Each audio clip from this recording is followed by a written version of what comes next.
But like Celeste has a million miscarriages, and she's not. Well, She's crazy I'm not sure. Yeah, I'm not sure we can Not a ringing use endorsement. as an example of Fair enough. sanity.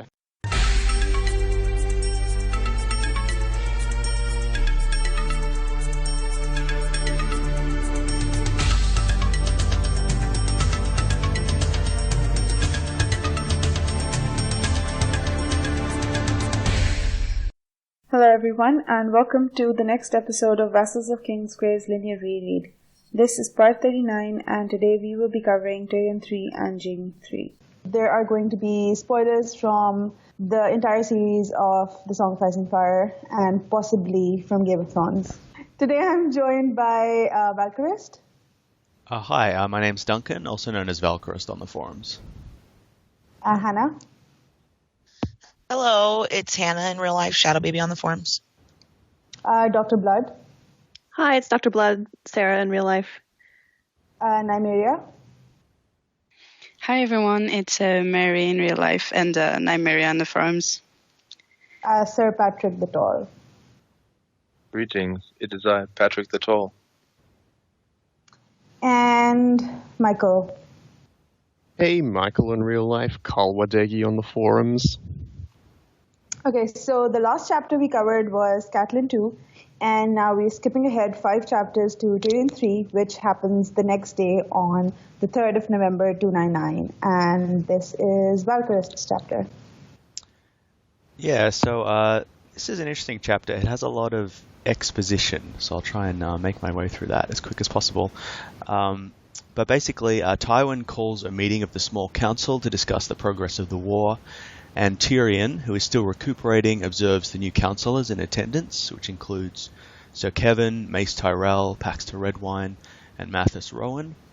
Varys reports that an army of Northmen has been defeated outside Duskendale, and the survivors have fled back to Harrenhal. Robb and his host have abandoned the Westerlands, and the councillors surmise that his next move will be to march north to retake his kingdom. Kevan reveals that Balon Greyjoy has sent letters with terms of an alliance.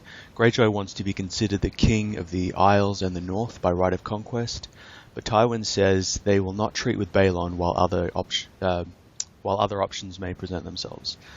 Littlefinger agrees to go to the Eyrie to marry Lysa Arryn, and once he is her consort, to deliver the veil of Arryn to Tywin's hands. Since Littlefinger will be leaving within a day, Tyrion is named Master of Coins. Grand Maester Pycelle informs them that 300 Dornishmen ride for King's Landing in response to Tyrion's negotiations.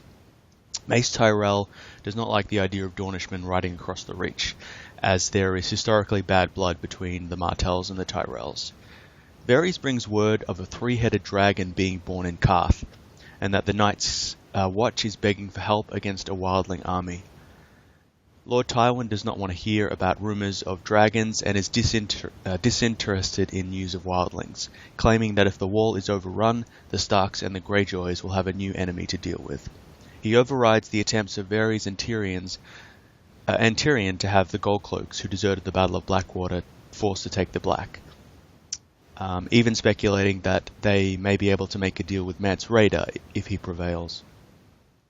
Tywin adjourns the meeting, asking Tyrion, Cersei, and Kevan to stay. Tyrion warns them not to trust Littlefinger with his quest to the Vale, but Tywin is resolute, believing it's better to have Baelish ruling the Vale as opposed to the likes of Jon Royce or Lyn Corbray. As opposed to the likes of Jon Royce or Lyn Corbray, and adds that Littlefinger has proven his loyalty, having recently informed them of a plot by the Tyrells to bring Sansa to Highgarden and marry her to Willis. The Hand is aware that should Mace Tyrell ask leave to bring Sansa to Highgarden, they must consent or else offend the Tyrells. Tywin wishes to circumvent this problem by offering Cersei's hand in marriage to Willis. Cersei adamantly refuses, but her father has the final say, and Cersei storms out of the room in a fury. Tywin then tells Tyrion that he is still to wed Sansa Stark, further solidifying the Lannisters' position. Tyrion is not entirely happy, though the title of Lord Protector of Winterfell is appealing. He says it will not matter anyway once Robb has sons, and Tywin reveals that Robb has married Jane Westerling. Tyrion is shocked for many reasons, including the fact that his father does not seem mad. Tywin does not usually suffer disloyalty amongst his bannermen, having completely destroyed two powerful houses as a young man, the Rains of Castamere and the Tarbecks of Tarbeck Hall, for defying him. As the meeting ends, Tywin repeats that Tyrion must wed Sansa, and soon. And that's the end of the chapter. I like this chapter. There is so much crucial plot information takes place here. Well, I actually found, to me, it didn't feel like a lot necessarily happened. It was more just going over the situation that the realm is in at this point. So we do get a lot of information, but unlike subsequent rereads, it's not necessarily that important because we kind of already know a lot of this stuff. But I think it's important because it kind of shows Tywin's in charge, so it establishes him as the boss. And it's also, a lot of it's also just about Tyrion just kind of being caught up because he's been out of the loop for so long as he's been recovering. So he's seeing the new members of the council, and he's also sort of just learning about the new situation in the realm, and that the Lannisters have kind of come out on top of this. So he doesn't actually talk a lot, he's just kind of sitting and observing, and he chimes in every now and then. But it is a good chapter. It's like a good sort of resetting and just seeing the chessboard at this point in the story. Yeah, but I think there are definite hints about what Sybil Westerling might be planning, which is very interesting because it's not something you note on the first read. And I don't think I noticed it even on the second, but this time, when I'm reading more intensely, I suddenly realized that Tywin was planning this already, and there are definite hints towards that in this chapter. But it's very difficult to realize until the Red Wedding is actually underway. Yeah, Tywin's confidence is quite chilling, the way he regards. Yeah, definitely. Yeah. Exactly. Yeah, it was that line at the end where he goes, "Oh, that didn't seem to outrage his father as much as it should have." And I didn't catch it until just the other night when I was listening to the audiobook. I was like, oh shit, they were in on it together the whole time. Never caught it before. And when he says, I can assure you that Robb Stark is not going to get any children. Well, he says from his Fraggle, but he seems very sure that he's not going to get any sons anyway. Yeah. Even from the Westerling girl. So, I mean, the whole theory, because I think it hasn't been exactly explicit, but about how the mother is keeping... She gives her the tea. Yeah, exactly. So that's kind of a hint to that as well. Yeah. And I think that's the kind of things that makes these chapters so much interesting on rereads, precisely because the next chapter is the one where Jaime loses his hand, and it's always an important chapter to read, but in a sense we really don't get anything new on the second or third reread. But here, with so much information about the everyone in King's Landing and who has the power and who thinks what, who trusts Littlefinger and everything, it's where you get I think the most new stuff when you reread this. Yeah, and there's somewhere in this set of chapters, like maybe not this one, but maybe in the next set that we're going to do, somebody mentions Aegon the Unworthy at some point, and that also piqued it for me too, because it's right in there, and basically the Westerlings are doing the same thing that the Brackens did with, by forcing their girl in his path. So they're kind of pulling that with Robb. They put her in the path and they're using her for their means, I mean, I think it's kind of clear now, Sybil Westerling is using her daughter and is in cahoots with Tywin, Yeah, now that she's in this situation, but from the beginning, I don't think she pushed Jane into Robb's arms, because it puts her in a situation where she has to deal with how to make amends with Tywin and oh no, I thought Tywin had because he said like she's her mother's daughter and he's his father's son. Right. So like she was irresistibly. Oh God, I hadn't even. Yeah. Yeah. I didn't realize it until the other day. Like, I didn't even get to that right level. over my head. And he talks about how Sybil's grandmother is, I think it's Maggie the Frog, isn't it? Like, isn't it the same? Yeah, definitely. Yeah. But that they went to her for like love potions, and that's the same thing that Cersei says about her. But I think it seems like he was bewitched at least into sleeping with her, and then they banked enough on his like sense of honor that he would marry her afterwards.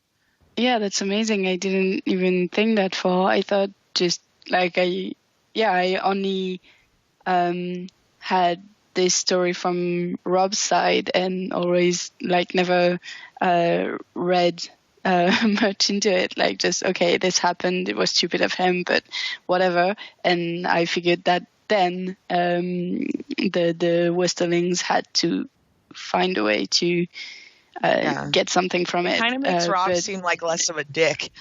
You know, like, I mean, it makes him seem like more of a Ned, though, which I don't know is really that great a trade-off. Like under magic, like, you know, they put scopolamine in his tea. I'm not sure it was magic. I don't think. Yeah. Do you think it's a roofie? Magic. I mean, that was the impression. Do you think it's like a roofie? They just. He says he chose the girl's honor over his own. Once he had deflowered her, he had no other course. So, like, I think the inevitability there was that he was going to deflower her through whatever means they had contrived, and then that they were counting on the fact that he would then like do the right thing, right? Yeah, I mean, but how did they get him to do that? Did they like spike his drink, whatever? I think that's the implication. Yeah, that she used her. Well, when they say love potion, I would say probably something like a roofie or even a perfume that would be uncontrollably alluring, especially to he's 16.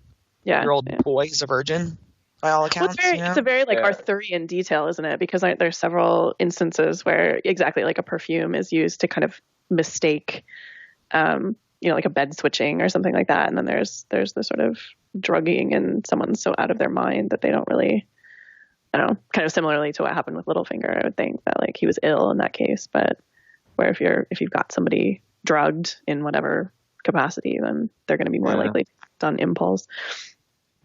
Opium laced perfume. Yeah.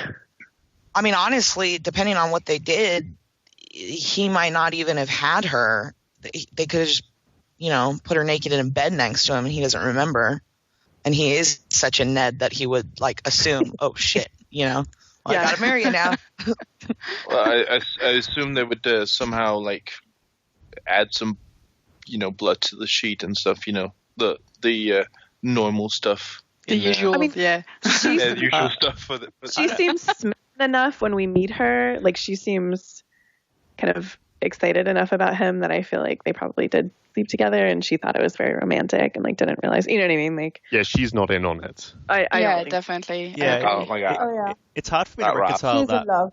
Yeah, with the Jane that we see in book 4, who just seems so genuinely in love with Rob, so betrayed by what her mother's done. Like, so it could be a situation where she didn't know about it. They were just put in the same room, and maybe she was told, you have to take care of this guy. His whole army could take out our castle.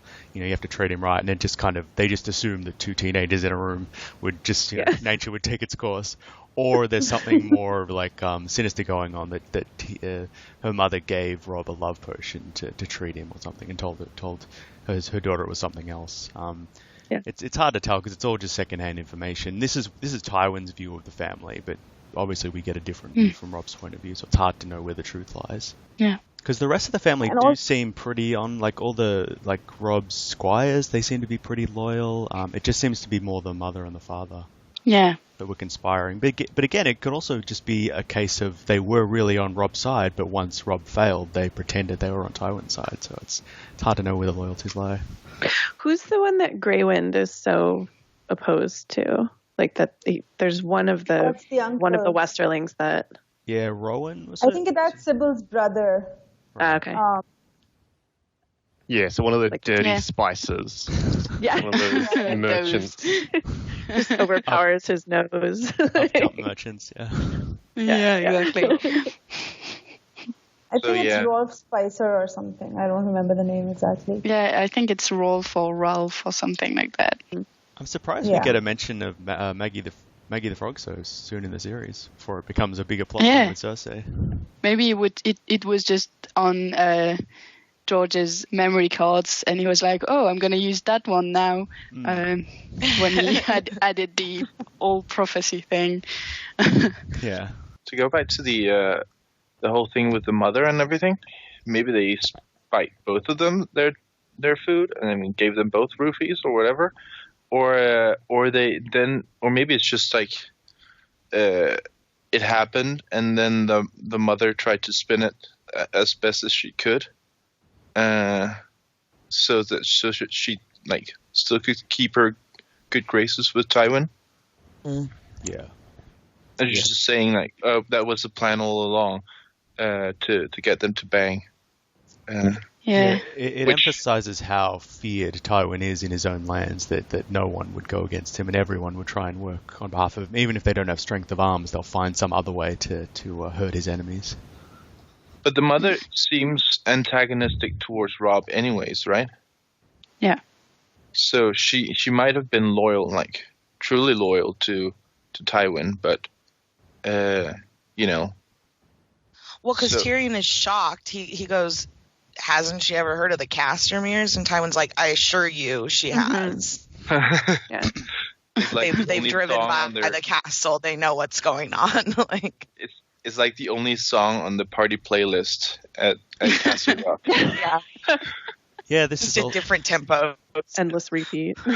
Yeah, we have the special remix as well, but yeah, generally the Lomas Longstrider remix. You said something, Duncan. Oh before yeah. Just on that vein, it's also the chapter where we get the mention of it wouldn't be the first mention of Rains of Castamere, but it's the mention where Tywin sends a fiddler to treat with another rebellious lord, and that implication of what Tywin will do is enough to get them to bend the knee. So it's that idea of propaganda and the myth of Tywin Lannister is just this ruthless tyrant, this ruthless ruler in his own land. Tywin like cultivating that idea of ruling through fear as like an extreme like That's really backlash impressive. backlash to the way his father ruled. Yeah, good catch. But when you think of Tywin, it seems to me like he's not the kind of person to trust anyone. But then in this chapter, you see when Kevin is the one who proposes something, and then Tyrion says that this is coming from my father, because Kevin never says anything that Tywin hasn't suggested first. So it's kind of interesting to see how Tywin and Kevin work together, because that's like the one person that Tywin really trusts. Well, that's the impression I get from the whole council, that ultimately Tywin is making the final decisions, that the council is just kind of this illusion that it's sort of like a democracy, and giving the Tyrells the illusion that they have a say in the affairs. And he probably takes their council seriously. It's like people like Varys and Littlefinger obviously take seriously. But ultimately all the major decisions will be made by Tywin. And you see that with the regarding the Greyjoys. Like, he offers, he says, do you have any counsel on what I should do with the Greyjoys? But once everyone's left, he says, no, this is what we're actually going to do with the Greyjoys, because I know Balon Greyjoy's mind. And I know that the Northmen will eventually take them over once winter comes. Like Tyrion goes, well, you're the queen. You could do whatever you want. Kind of like in his head mockingly to her. Yeah, Because he Cersei's knows, lost she all power. technically could, but she really can't, Yeah, I love that, like that tension between their roles within the council and also their roles as like children of Tywin. Because technically, yes, like Cersei outranks him and things like that, but he's still their father, so they have to, they ultimately, that idea that he's in charge is just instilled in their very DNA. They just have to bend the knee to him. But it's like a tension where they don't know how, like their relationship with him is so complicated and poisoned, where he only sees them as fulfilling a function. They're pawns to be married off to strengthen the prestige of House Lannister. So that idea that they could get some kind of familial or paternal love from him is so poisoned by politics. Yeah. Well, and even like without them being blood related, he basically owns the crown, right? I mean, they're super in debt to Casterly Rock at this point, so he's kind of like gonna have his say no matter what, and is the power position there regardless of their familial ties. I also like the point you got, Duncan, with there's different dynamics and they like collide when when different statuses are against each other. Because if you relate to your own life, I mean, I know at least children, jobs, mortgage, you do all that stuff, but you can still become a sulky teenager if your mother pushes your buttons in the right way. There's always these roles that you are in, and when you thought you've evolved past them, but something can just bring you right back in that situation. And I think I can imagine that's essentially how Tywin keeps the kids in line, because they sort of also get these like flashbacks back to their childhood where they've obviously haven't had a lot of say in their upbringing and what they wanted to do and stuff. So he's like, I mean, I won't say terrorized them, but I mean, he's instilled a unnatural level of respect into them, and he must have done it through terrible means. We know he's done that with Tyrion, but also with the other two. Yeah. Otherwise, there's like a Pavlovian response where they're pleading with him rather than talking with him as adults, where it's like, please. Yeah, exactly. Yeah.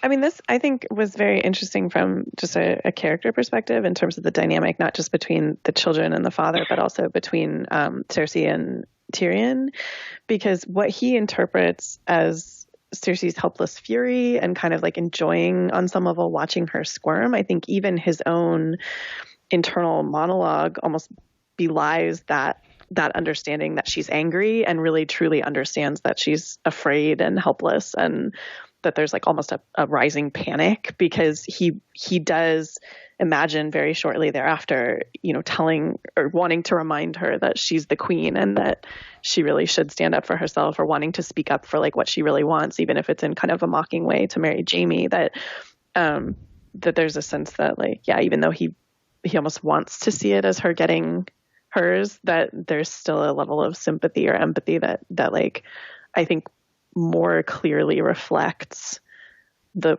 actual horror of what's happening to her in this scene. Like, this was one of the scenes where I was like very uncomfortable for Cersei in a way that I think we rarely get a chance to be in the rest of the narrative, but even from her perspective, but just like that she's gone white and she's just pleading, like she can't stomach the idea of having to go through something like what she went through already, but yeah. That's the big difference between Tyrion and Cersei, I think, is where like these kind of things, it gets painted.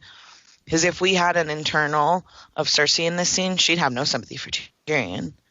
But he kind of does for her, He doesn't really want to hate her or wish her ill. He wants to have a nice brother and a nice sister and a nice family. That's his heart. Mm-hmm. And he gets pressed to play this role of a little monster that they have assigned him through their actions. Like, everything that he does is predicated on their behavior.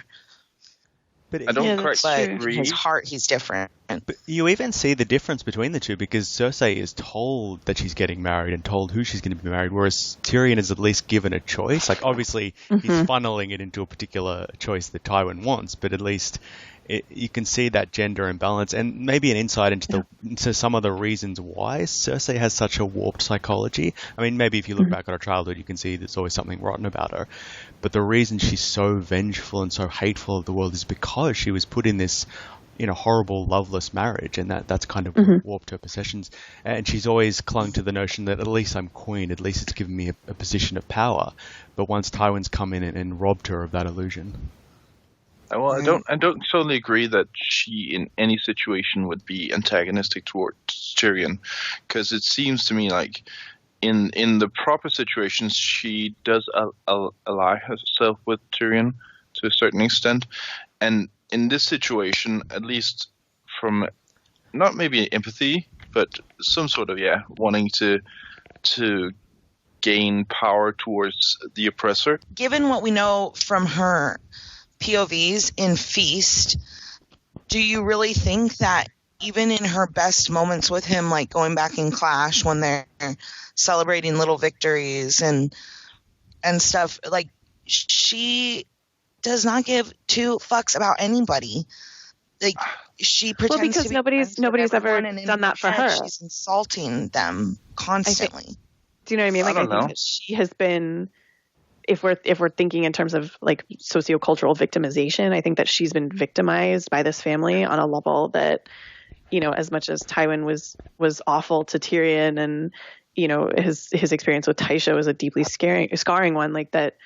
I think systemically and systematically, Cersei is the I don't know, and I mean it's resonating with me with the line from the Brienne chapter that we haven't gone to, but where she says, "Is that what you would do if you were a woman?" And he says, "If I were a woman, I would be Cersei," but he doesn't really answer the question. And like, I think that sense of like just a completely different world because of her gender is one that even when we're inside her head, like I don't think she can really admit to herself, because she wishes so vehemently and wants so vehemently to deny that she is a woman, right? That she just wants to be power and she doesn't want to be gender. Also, I want to add that we start looking from her perspective after he's killed Tywin. So obviously... So obviously there's going to be a lot more hatred. It's not, and it's also very like shortly after. So, I mean, she wouldn't have been able to, you know, calm down, for example. Yeah, but I think Tywin is not. I mean, he's a big reason why Cersei's the way she is, but like not all women in this world are given as much power as she was, and not all women in this world are bitter and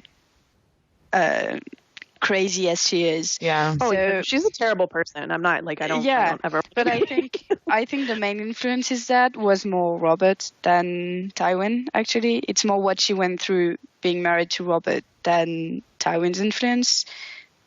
That's made her that way. Maybe. I think it's the contrast. Actually, I think she went through with Robert and what she was raised by Tywin to expect that she deserved as a Lannister. Yeah. Like I think that the juxtaposition or the kind of disparateness between those two, whereas like women who aren't raised to think of themselves as lions and Lannisters and sort of the pinnacle of humanity. I mean, she thought that she deserved to marry a Targaryen, right? Like, and then when that was taken away from her, everything was just downhill from there, right? Like, yeah, but like I think a lot of what Cersei is, I think Sara said that she basically she wants to deny that she's actually a woman. It's basically Tywin denied her everything that she wanted to do, everything that Jaime got to do. Mm-hmm. Like she has a very twisted relationship with Jaime. Like she's in love with him, but she's also extremely jealous of him because he got to do everything that she could not. And I think that's part of what makes Cersei so bitter. It's because she didn't get to do what she wanted, and then she didn't get what was promised to her, which was Rhaegar, basically. Mm-hmm. Instead, she got Robert. Yeah. I mean, no offense, but she's an asshole. She is. Oh, yeah. Yeah, no one's going to disagree with Cersei. She's in that tent with Maggie the Frog, and then her friend ends up dying, and she really doesn't seem to give two shits.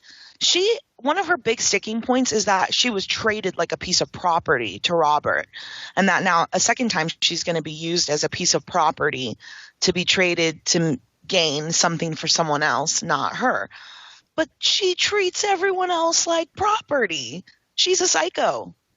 Right, but she's seen in Jaime, she has like a perfect alternate universe mirror where like if she had been born a man, this is how her life would have been, right? So every time she sees him, she's confronted with this alternative possibility where she isn't a piece of property and she isn't traded this way, right? And so like the only thing that she can do is inflict on others what has been inflicted on her, or what, rob Even from others what she's been. He is used as a pawn like that, though, Yeah. by Eris and his father. You know, But she doesn't have didn't this see perfect that. life. She's delusional. But yeah, No, but but I she- mean, do you but- think that she would, I don't know. But she also uses that. I mean, she does see herself as a mirror counterpoint to Jaime, and she also, that's probably why she engaged I mean, it's implicit that she engaged the relationship with Jaime all those years ago. She was the one that started it, and plus she is maintaining the power in that relationship, all up towards when Jaime comes back without a hand.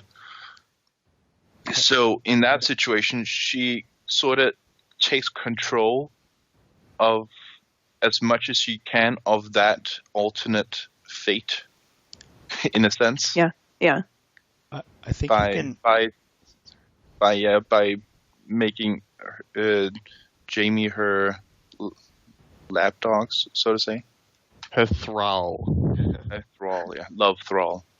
I think you can really feel the lack of a mother figure in a lot of the Lannister kids' lives. Like the fact that Joanna wasn't there to show Cersei a positive female role model, that she only had her father, who was so ruthless. And even I think Kevin describes Joanna as kind of tempering a lot of God, what was that? Tywin's business.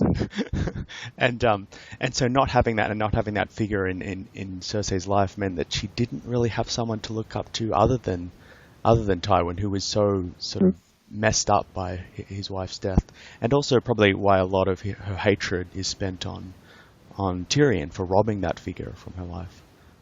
So even though they don't really refer to Joanna a lot, that gap is always there. See, that's weird I too, think because in the very Cersei next was- chapter, Jaime is talking about how, Joanna stopped us from banging, but it didn't really matter because she was dead soon, and he's almost happy about it. Yeah. And I think she's Cersei was very a interesting twisted because she person. wants her cake and eat it too. I think Cersei was a twisted person even when she was very young. I think the scene where, when Oberyn and Elia came to Casterly Rock and Tyrion had just been born and Joanna had literally just died, and she was there torturing Tyrion basically just because she thought he was a monster.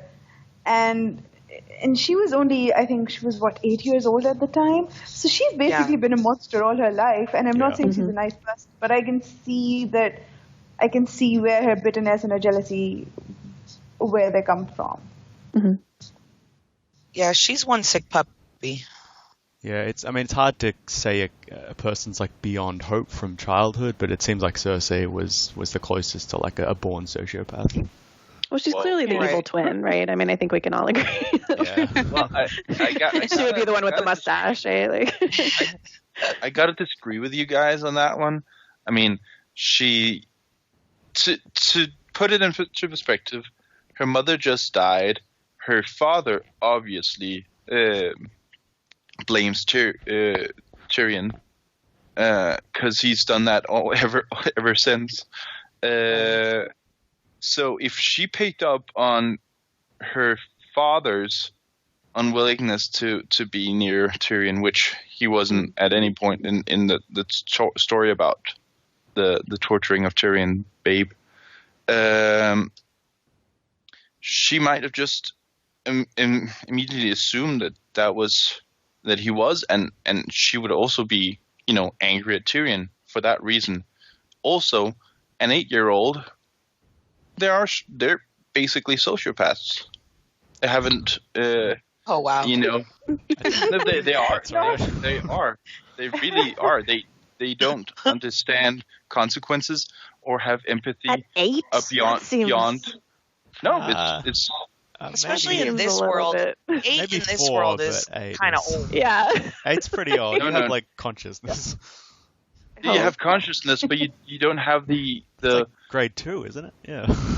Yeah, that's a little bit old to be. No. Well, being a substitute teacher, I feel like there's a lot of kids even in higher grades that exhibit, lack of empathy and lack of understanding of consequences beyond, 1 or 2 steps. So, but like in our world, I feel like 8 is really young, but in Westeros and on Planetos, 8 is not that young, really. But do you know what I mean? Like, yeah, Bran. But in a harsh world, would you be faster or slower at learning empathy? Well, I think it's still a feel like you would be more aware in general. Well, I feel like some of the adults are not particularly like. I agree with you, Patrick, that she's taking after Tywin. That Tywin has marked this kid as a monster and just regards him as nothing but filth, and she's just following along from that, trying to impress him or something. Oh. Like, some of it is learned behavior, but he didn't go and almost pinch Tyrion's cock off. He ignored Tyrion. Yeah, and she took that upon herself. And Jaime, but again, that's the gender thing, right? Like, even this little monster gets to be male, and I don't, right? I mean, I think that's like, I think it's impossible to underestimate the extent to which that is a driving factor in her like sociopathy. That like, yeah, but again, like, Catelyn lived through the same thing. Her little brother was born and her mother died, right? Mm-hmm. Yep. So, and she didn't become a crazy person like Cersei. So you can put all you want on the gender thing and the fact that they didn't get what they wanted in life, and the mother dying and everything, but still, Cersei. But she also had Hoster, and she had Brynden, and she, she had influences that taught her that she was valuable and like capable of thought. And I don't think Tywin made a thing that she wasn't valuable or wasn't capable of thinking and having power. I think he all of her life he taught her to think that she would be a queen, that she deserved no less than that, and that she would have power. And like, I don't think he diminished her that much for being a woman. She didn't get to have a sword and fight like Jaime did, but I don't think he dismissed her because she was a woman. This is just like the beauty of the Lannister children and the writing of George, because each one of them is this really interesting collection of nature versus nurture, and how that plays out in 3 different individuals. Because some of them have the good nature and the bad nurture, and then they do bad things. Where we see with Cersei, she's got the bad nature and the bad nurture, so she does horrific things. Yeah. And under the same circumstances, other people with good nature don't. And I guess Jaime's journey is about trying to escape that, what he's become, but Tyrion's struggling with it. But he sort of succumbs to it. Like, he tries to escape it in the first couple of books, but ultimately, the state he's in now, he sort of succumbed to that misery. The example of Catelyn's interesting, because even though Catelyn's obviously no Cersei, there does seem to be, like, the way she treats Edmure sometimes, I always found overly cruel. So I'm wondering if George is suggesting that there's like a resentment that even someone like Catelyn has towards Edmure because of I think for sure. Mother. Like, that she's like a pale version of what Cersei could have been. But the difference is she had a happy there's marriage. Some very similar themes with those two, especially in their POVs. Catelyn's like, well, if I were a man, you'd be listening to me. And she just handles it. And trust me, I don't like Cat, so I'm not going to be the first one to champion her. But she handles it with a grace that Cersei never even considers trying, let alone having. But the sort of vengefulness that Catelyn assumes in Book 3, and then obviously what she becomes in the books afterwards, suggests that there is like a kernel of that that hatred or that resentment at being trapped by the world within Catelyn. And I kind of wonder if Catelyn had been married to someone like Robert, who treated her so poorly, maybe she could have turned out to be a Cersei and just invested all of her self-worth in becoming this manipulator and this ruler, and that's the only way she could get something out of life. Yeah, I think maybe the more apt comparison would be Uncat and Cersei. Cersei's just alive. Well, if she'd married someone like Brandon, who was actually probably pretty similar to Robert, how could she have turned out? Oh my god, this reminds me just of 90s cartoons where they go into an alternative reality or something. I know. And everything is like, so the bad guys are good guys and the good guys are bad guys now. Crisis. But they're essentially taking the same roles. Crisis on Infinite Westeros. Yeah, exactly. Yeah, or the Darkwing Duck Infinite Planetos. Or the What If podcast when someone suggested that Cersei could have married Ned, and they talked about that for a while. Yeah. Those are fun questions. I think the difference between Cersei and Catelyn is that Cersei has always had this hang-up of wanting to be a man, but being trapped in a woman's body. Whereas for Catelyn, I think that only comes in when she starts losing her children, and she realizes that I never learned how to fight with a sword, and I can't fight back physically. Mm-hmm. And she wishes that she could. She owns her truth better.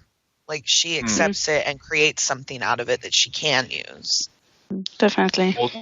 Also, I don't think Hoster ever perpetuated hate against Edmure. Edmure, yeah. Sure. Yeah, Tywin and Hoster are very different people. Well, maybe not that different, but, very moderately different. Significantly different.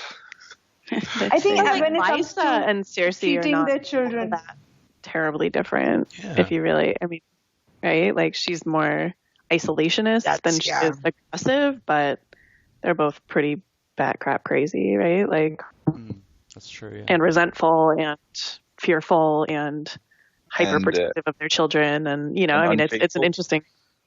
Mm-hmm. But I think Lysa's is more understandable, since her father forced her to have an abortion, and I think that's where most of her problems start. Before that, she was just someone pining after this guy that she couldn't have, and then sleeping with him.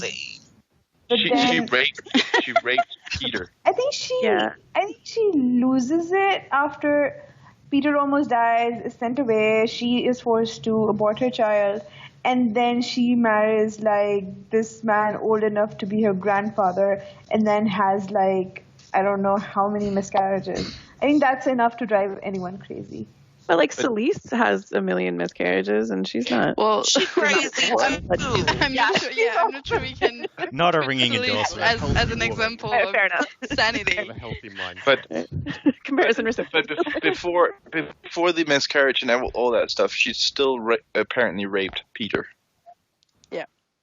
Yeah. See, she's a raper. She's a rapist. Send her to the wall. Speaking of Lysa, I think this is the first mention that Jaime was going to be wed to Lysa at one point, and that's kind of the catalyst for the Southern Ambitions theory later down the track. Oh, yeah. Yeah, I don't think we've heard mention of that anywhere else. Can you imagine? No.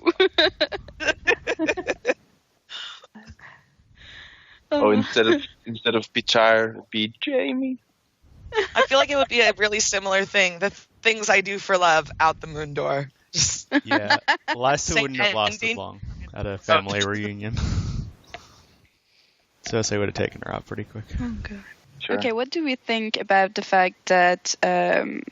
so I'm changing subjects a little bit, but Tywin seems to trust Littlefinger, and Tyrion is kind of the only one to be saying, well, this guy has a lot of power with the money, and all the other ones are like, well, no, never mind, we have the real money, we have Castle Rock and everything. And but Tywin doesn't seem to be he seems to be pretty okay with whatever Littlefinger is doing. Yeah. Yeah, because Littlefinger's always been nice to Tywin. Like, I think Tyrion's the only one who's had genuine negative experiences with Littlefinger. Yeah. And he's just so good at pleasing and being obsequious. Yeah, but Tywin isn't naive. He's not stupid. He knows people are going to be flattering him and being and trying to get advantage from him. So I mean, I get why he would have no reason to mistrust Littlefinger, but we talked about the fact that the only person he seems to be really okay with is Kevin. He's the only one in on basically almost all of his thoughts, and now he's trusting Littlefinger.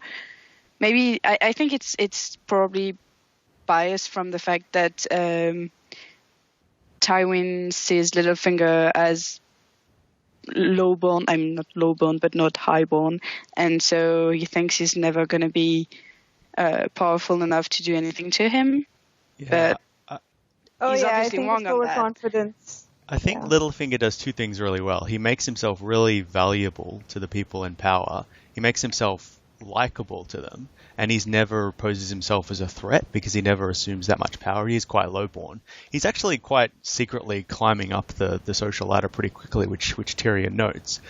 But he never can. The other power players never consider him a threat because he never has a lot of like raw sort of like physical power. Like he never has soldiers. He never has a lot of physical gold or things like that. Tyrion describes it as kind of this imaginary power, this kind of money plucked from nowhere.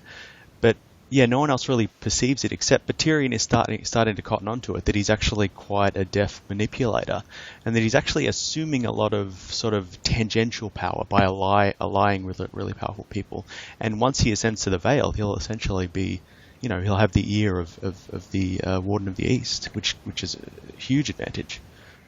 So it is something that, because he's put himself as such a key player in various alliances, like the Tyrell Lannister alliance, managing the Crown's funds, he's always kept around, I guess. Yeah.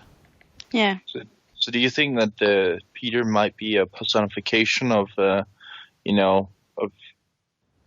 economics and in total?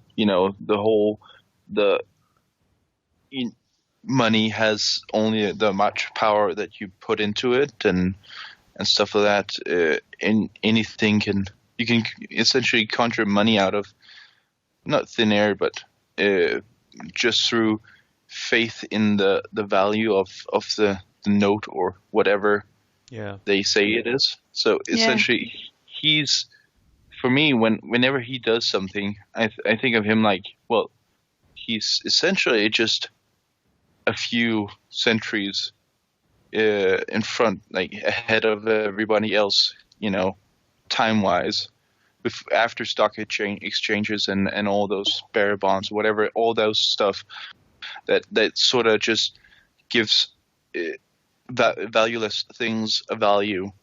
He sort of does the same thing and adds value to stuff that shouldn't be able to get more value. I think it's essentially we supposed to hate him, but in that we also sort of are supposed to hate economics in a way. Like an invective against capitalism. Respect the power of economics that none of the lords are acknowledging.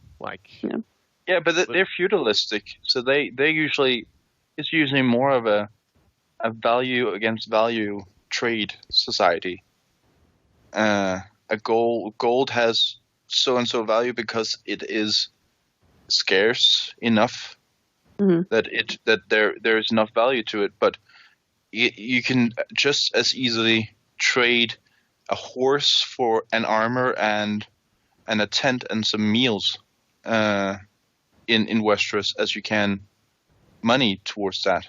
So I mean, it's just, he's just ahead of his time essentially, and thereby being more of a personification of our modern sense of economics, in my perspective.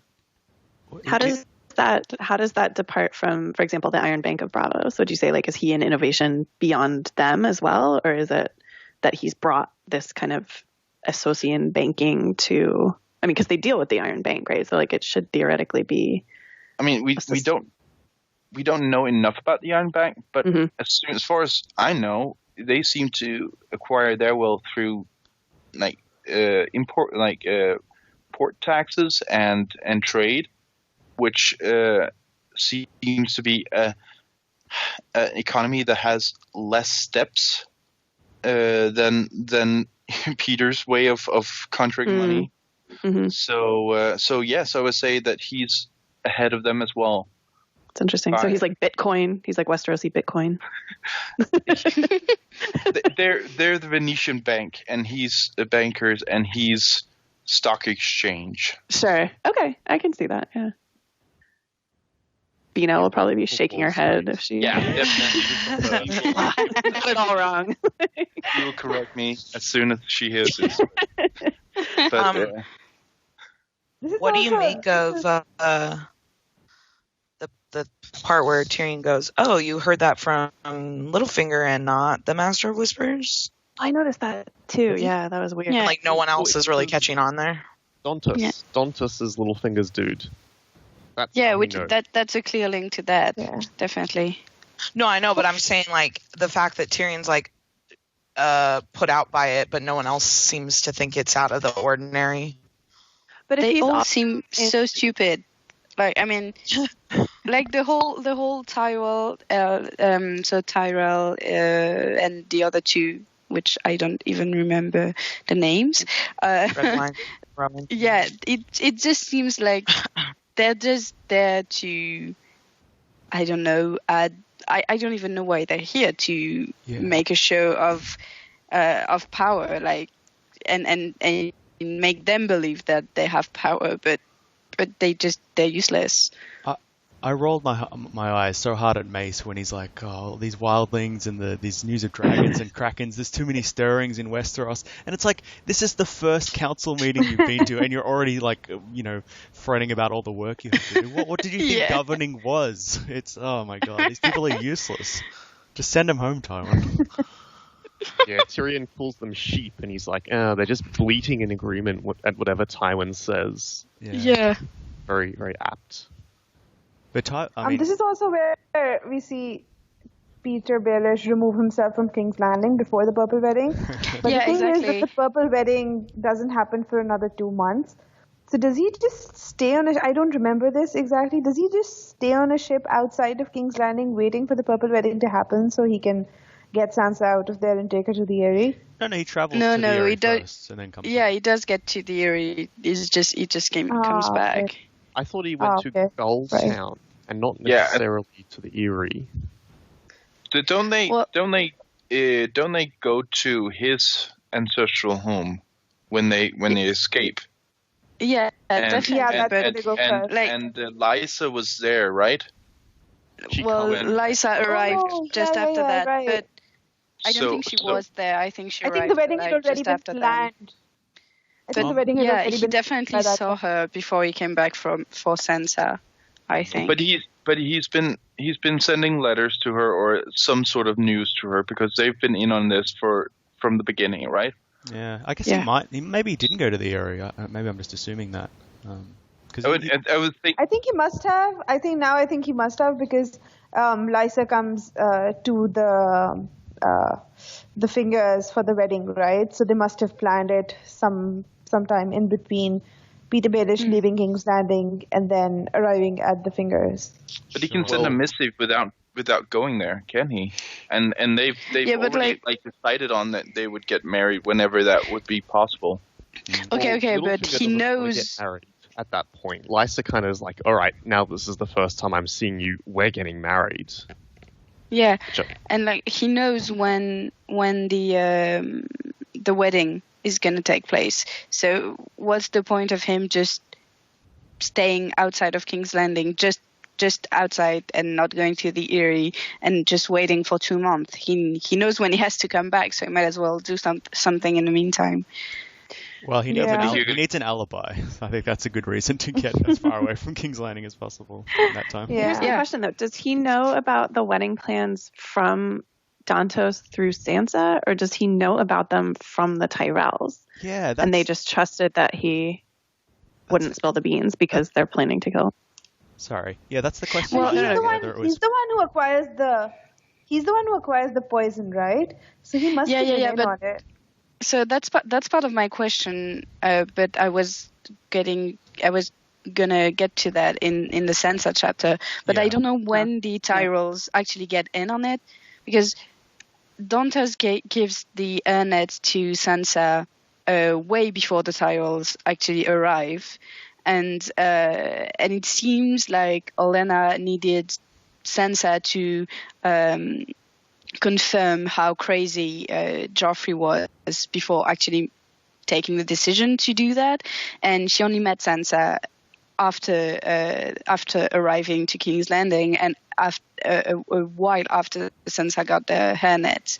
So I feel like it was already planned by Littlefinger, and maybe they just got in on it and he's like, helped. Oh, by the way, don't worry about it. I already have a plan in place. Like that. I don't know, because I think she gets the hairnet way before.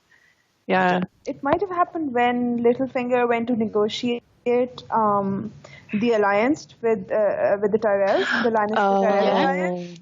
So he might have planned it with Olenna, and then Olenna wasn't there, right?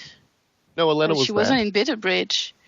She was Littlefinger goes to Highgarden. Isn't that how he gets Littlefinger, he mentions that he was talking with Mace, and Olenna kept interrupting and asking questions. So Olenna was there for the negotiations. Okay. But what was that whole show with Sansa then, and the questions? And I mean, was it just to confirm that they indeed had to kill Joffrey, or? Yeah, it was the final confirmation. Olenna's heard all these sources, but then she's like, well, I'd be stupid if I didn't ask Sansa herself, because she would know of all people. Okay. So do you think that... Okay, so this might be a bit extrapolating on something we don't know for sure, but so what if Peter specifically said that in this deal we need to get Sansa out of there because, first of all, he has a relationship with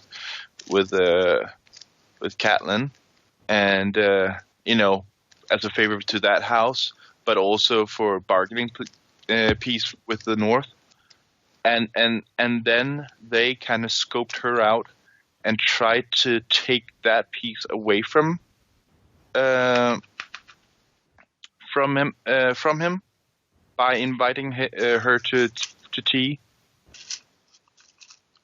So they kind of say yes, we'll do that. We'll try to get Sansa out somehow, and then they scoped her out, and then essentially decided to say, well, she could be useful, and we can do whatever. We can take her. I think Littlefinger already has a plan of how to get Sansa out of King's Landing. Definitely. And I don't think he's told Olenna about that, because otherwise why would she...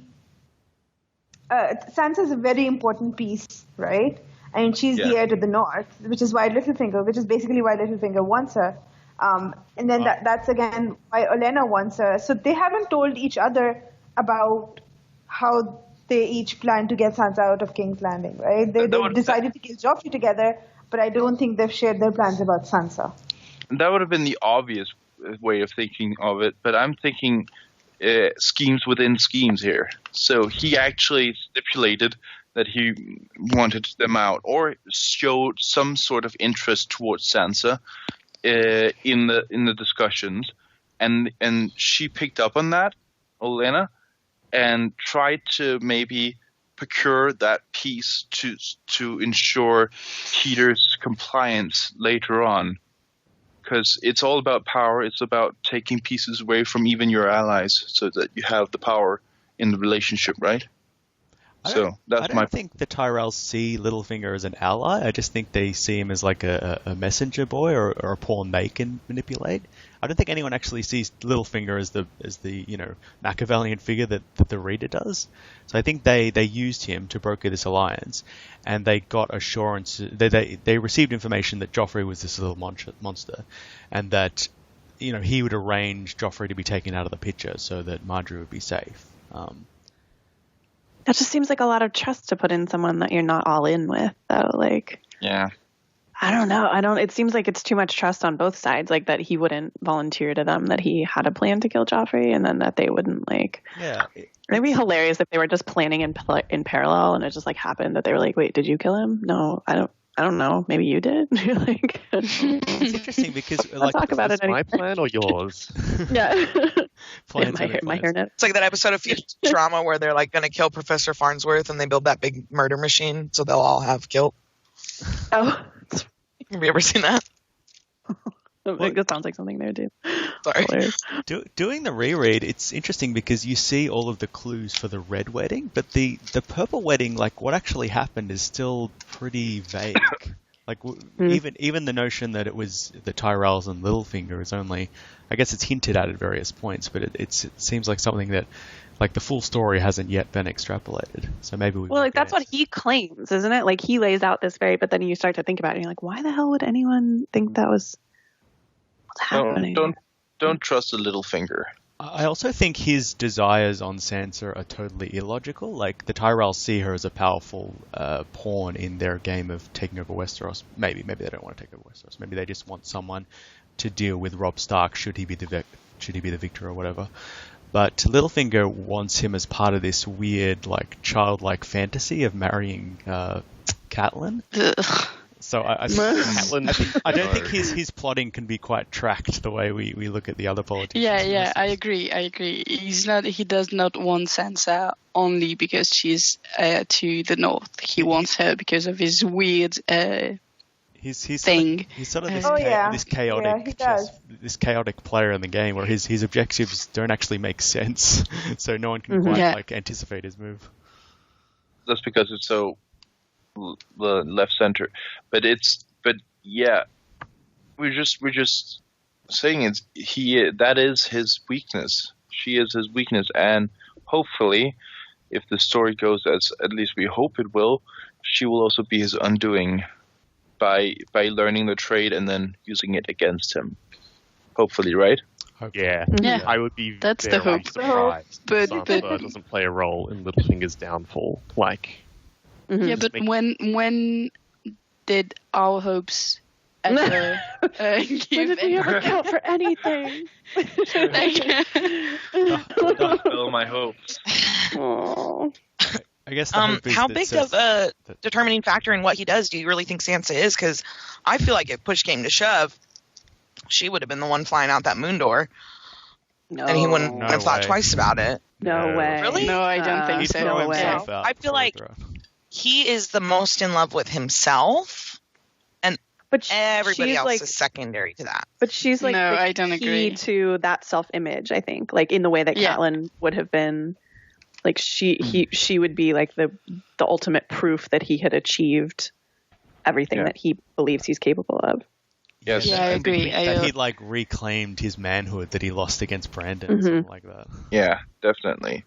I think that's weird, though. I don't think that he's motivated by that as much. It's good. It's good that you think that. I don't know. I just feel like he's motivated more by, like, he's going to win the game, and it doesn't matter how he does that. Like, she could die tomorrow, and that's not going to really interrupt whatever his shit is.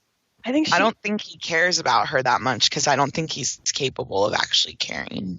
Sansa's the trophy for winning the game. Yeah. She is what to everyone else the Iron Throne is, I think, to him. Yeah. He wants to sit on her. You're like, Catelyn. Like Catelyn, when he meets Lysa and Catelyn, they're this Great Lord's daughter. So he's like climbing these rungs, and they were just the first rung. And that's where the obsession grows, is not out of these specific women.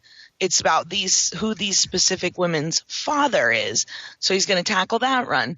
And then when he gets beyond that, it's all about the throne. And Sansa's just a little tiny piece to that. And I don't think that if something were to happen to her, it wouldn't be a big hiccup for him.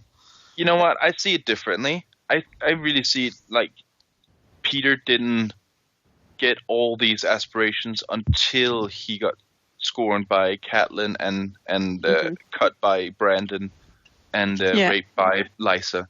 I think really? Which one you put it that way? I totally agree.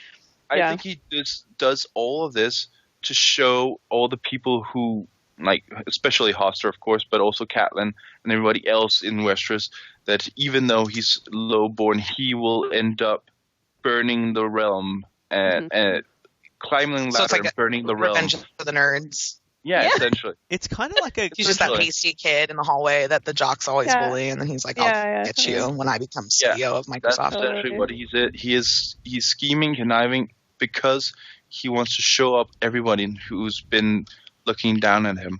It's kind of right, but I still don't think that Sansa is like the love of his life. I think he is the love of his life.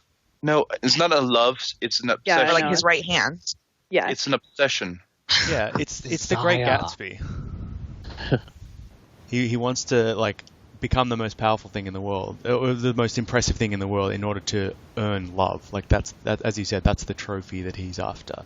In a way, he's almost won the Game of Thrones. He's a bit like Varys, where he's realized the winners of the Game of Thrones are the people in the back rooms, the people pulling the strings. The people sitting on the throne are the targets. They're the one who get killed quickly.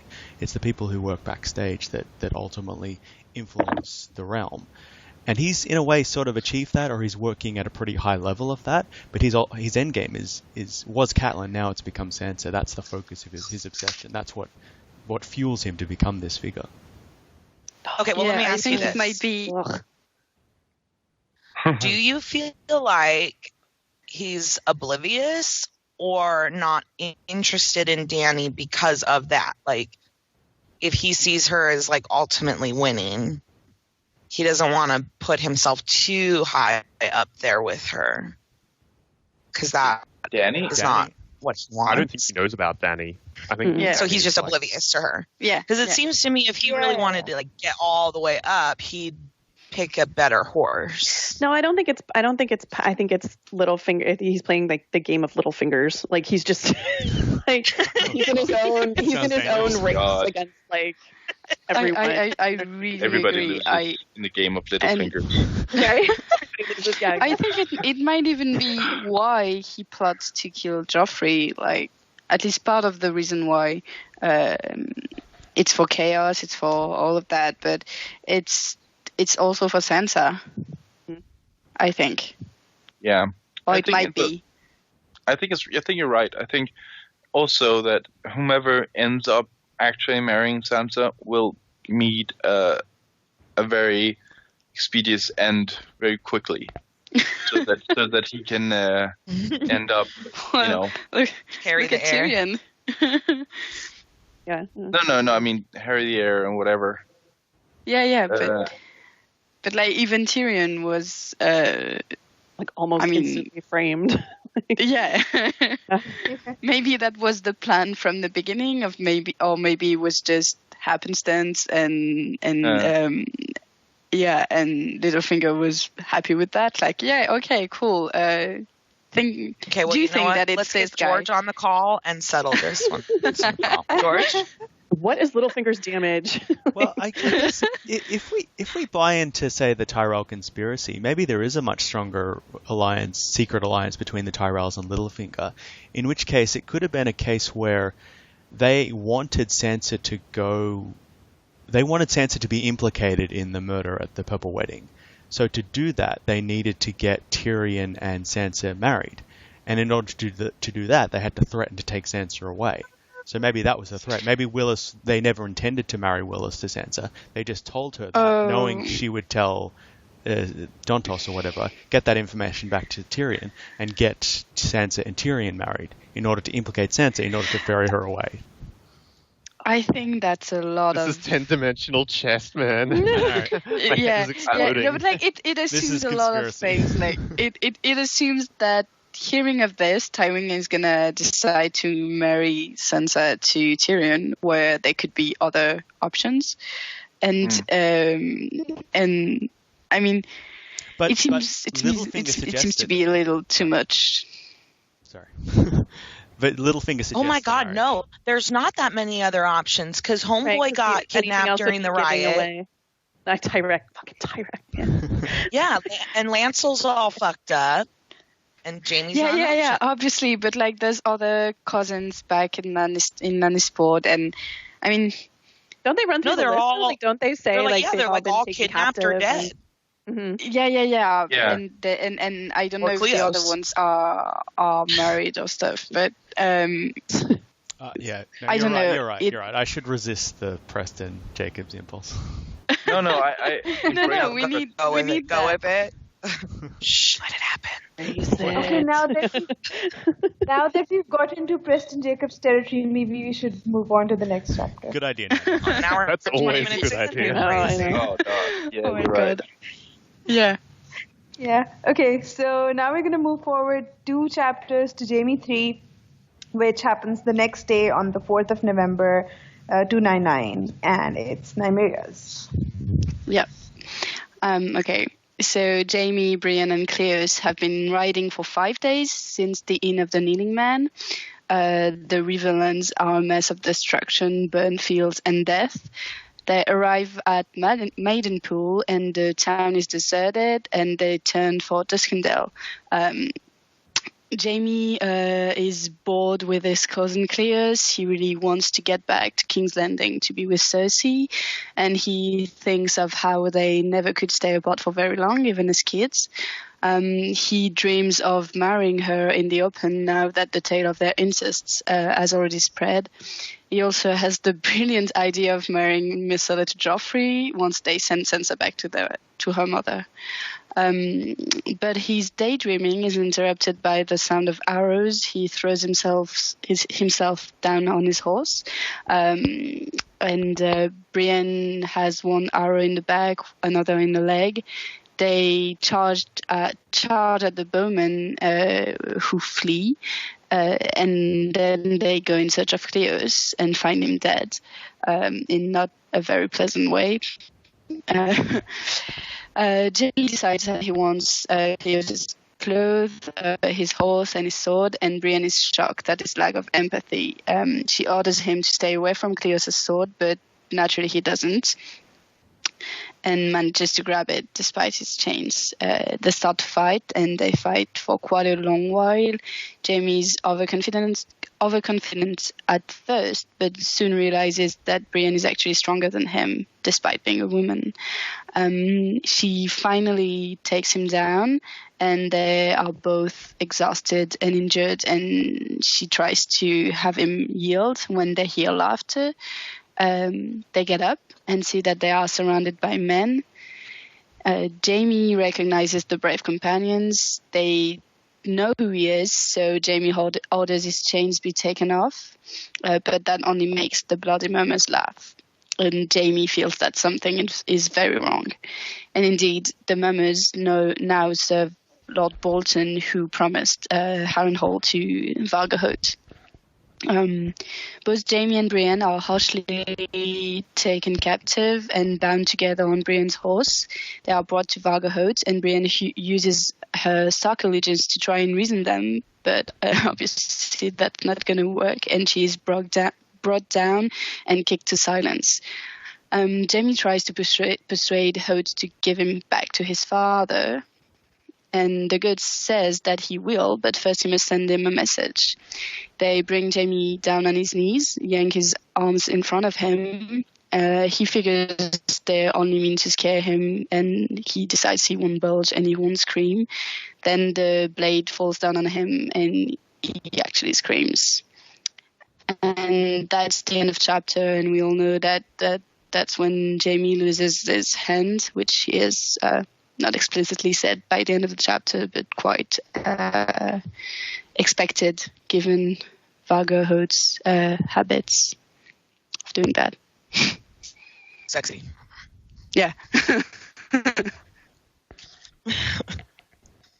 Do you think Holt gets off on it? On giving people's appendages off? Oh, yeah.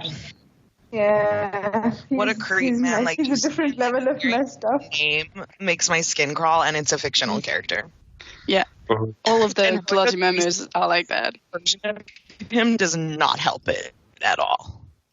Was it a joke about the goat thing that that in the Tyrion chapter, Littlefinger is complaining that they're stabling goats in Harrenhal? Like, was that are they? I think that was sense. it. Yeah. Okay. Yeah, I thought about that too. Yeah. Yeah, because he was like, "Oh, you got your," but yeah. Okay. I mean, yeah, because at this point, especially in the Riverlands, how many goats would? Yeah, right. I mean, exactly. Yeah, like not be real. That's a very good point. Probably not. Yeah. So he knows exactly what they're up to. I guess maybe like I don't know. I think they have an idea, and I mean the whole Bolton / Tywin thing is already happening, kind of. So, so yeah. That'd be pretty. Because I don't even know if Tywin knows that the Bloody Mummers have turned against him yet. Well, have they though? Because if they're working for Bolton, then. I think they don't know. They don't know that Bolton is actually working for Tywin. Betrayed his person. Yeah. I don't think they know. I don't think they know what's going on at all. Oh, they would know. Cut his hands off. They're going to ask Brienne. They don't get it. No. Yeah. Oh yeah, if they had known, they wouldn't have taken Jaime's hand. Yeah. If they realized that Tywin was still in charge, basically. Yeah. I think it's funny that they think they're like these massive turncloaks, and then they're just like not at all. Like, we totally switched sides. They're like, did you really? We'll show them. I think that Tywin will punish them just because of intent, right? He's not. Yeah. I think they've been punished quite enough. I mean, I don't. But really?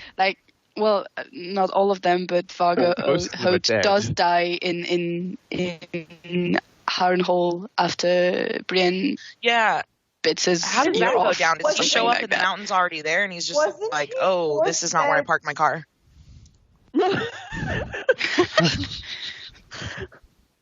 Never mind. Wasn't Vargo Holt eventually fed his own limbs? Yeah. Like he dies a horrible right? death. Well, no. First, Brienne like tears his ear off when he gets infected, and he's like ranting by the time that the mountain arrives, and then the mountain like basically chops him off and feeds limbs to northern prisoners, and then right, and they say it's goats. Isn't that funny? And they feed it to him. They feed himself to him. Oh god. Oh, do they? Oh, yeah. So I mean, like not all of the bloody mummers have been punished, but I think Vargo Holt has. She kills the. Is it enough though? Is it enough? Well, No, I think I don't know what else you could do. Bounties are placed on their heads. I think they're sort of scattered to the Riverlands at this point, being hunted down. Yeah.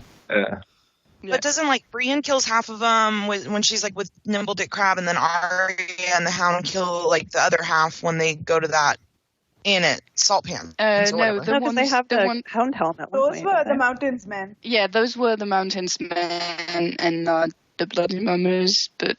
Tomato. They must feel like the most horrible characters. They're just out of this horror movie, like this traveling circus of monsters. And it's like this disease. It's like by book 4, it's just this kind of, you get this sense that Westeros is just rotting and diseased, and they're the sort of tide that's washing over Westeros and having to be thrown out and burnt off. And they've just ruined the Riverlands. Mm-hmm. I don't know if you. I don't know if you guys have ever read anything about the Warhammer universe. I haven't. Well, it's essentially a world where there's like 4 demon gods that try to corrupt people all the time, and the Bloody Mummers feels like they're directly taken out of that because they're so twisted, and they just seem like they would fit right into that world, in a sense. And it's sort of like the riffraff of Essos. They've like the SOC can't deal with them. They've just kicked them out because, as a sellsword company, no one will purchase them because of their reputation, and also their reputation for just like switching sides on a dime. But that doesn't really work in Westeros because all of the lands are owned by one lord or another. So if you switch sides, basically you'll be hunted down. The thing I find the most sticks in my craw question is, how the hell did they get a Dothraki over there? Yeah. What is his deal? I really want to see a novella with that guy. How did you? I don't want to see that. No. So some Dothraki can brave the poison water and get to Westeros, and Jaime seems to know them by sight. He knew it was a Dothraki. Yeah, he recognizes them. Why? Do you know what I mean? I want to know what happened to him. Yeah, how do you get kicked out of the Dothraki horde? Yeah. What can you do to actually get kicked out? Not kill enough. Maybe he felt this wasn't working for him. I also just realized that they call him the goat because he's from Kahor. Oh, right. Oh, yeah. I assume you like him better just for that reason. Okay. Yeah. I mean, it's 6-1, half a dozen of the other. Getting back to the chapter. Yeah. The fight between Brienne and Jaime is so interesting. I mean, Jaime is basically shocked at how well Brienne can fight. And he kind of compares her to a lot of other people, so we can sort of judge how good each person is at fighting. Yeah. He mentions, I think, the mountain, and he mentions the Cleganes and Arthur Dane and a lot of people, and that's very interesting because people have a lot of arguments about who's better at sword fighting. Do you think it would have gone differently if he wasn't chained? He is chained and malnourished. I think he wouldn't have had as hard a time, but he's really shocked at how good she is. Yeah, I like that the word they used in both cases was chilled, right? The realization that she's stronger than I am chilled him, and then later when he realizes that Urswick isn't afraid of him, it's also described as a chill. And I think it's interesting to think about what that means in terms of Jaime, being genuinely afraid at people not being afraid of him, because that's something that he's experienced so infrequently. Just that it struck me that he used the same word.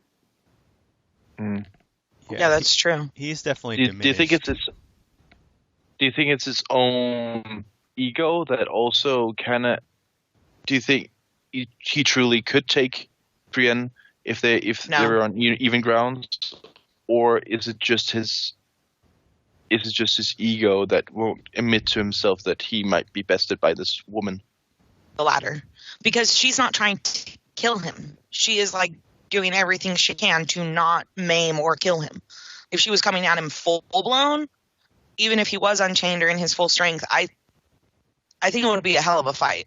Mm-hmm. And I think, like Sara said, it would chill him to realize that not only can he be bested but some rando girl that he's been mocking and belittling and dismissing. Yeah. Because she's kind of not she's toying with him almost. She's letting him tire himself out. She's definitely not putting her all into it. She's very measured and careful because she needs to get him to a certain place without him dying.